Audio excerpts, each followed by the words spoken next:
Let me tell you the amazing story of Alexander the Great, the man who never lost a single battle and changed the ancient world forever.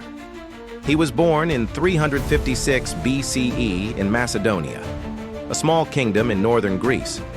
His father, King Philip II, was a strong and smart ruler who built a powerful army.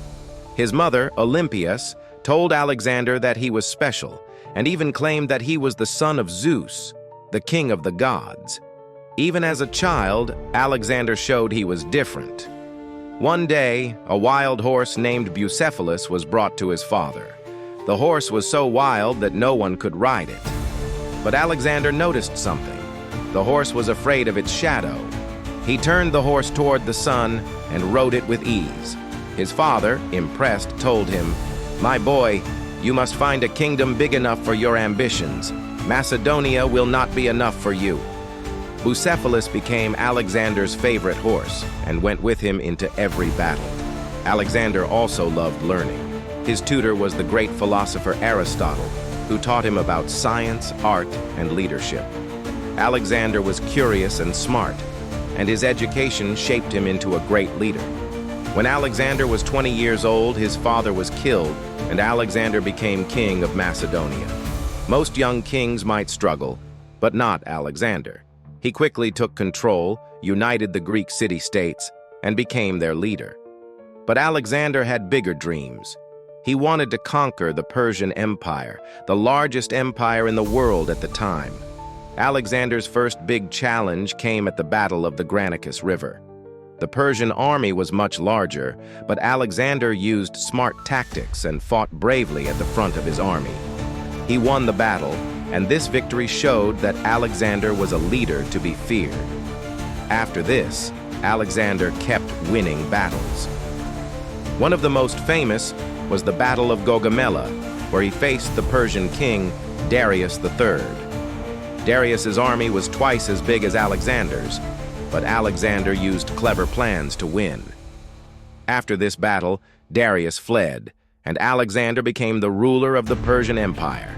Alexander didn't just fight battles, he also built cities.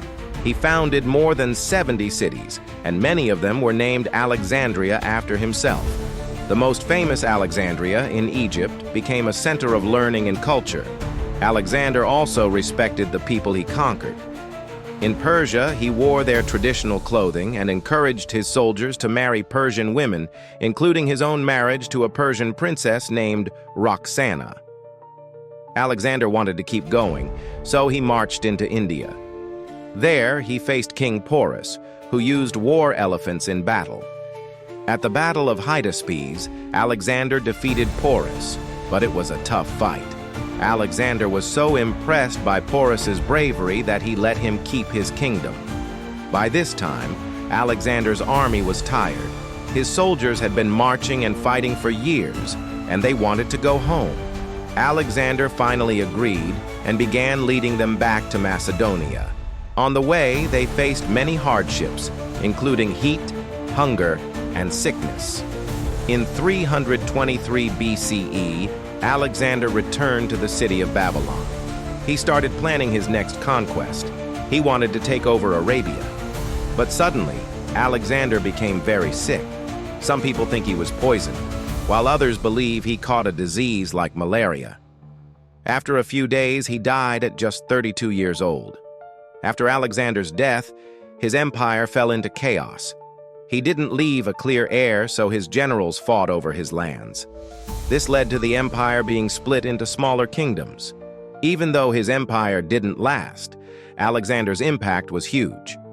He spread Greek culture across the ancient world, starting a time called the Hellenistic era, where Greek ideas mixed with local cultures. Cities like Alexandria became centers of learning and trade. Alexander's military tactics are still studied today, and he inspired many leaders like Julius Caesar and Napoleon.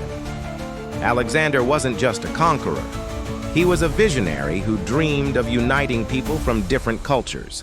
His story shows what can happen when ambition, courage, and intelligence come together. If you liked this story, make sure to like, subscribe, and stay tuned for more amazing tales from history.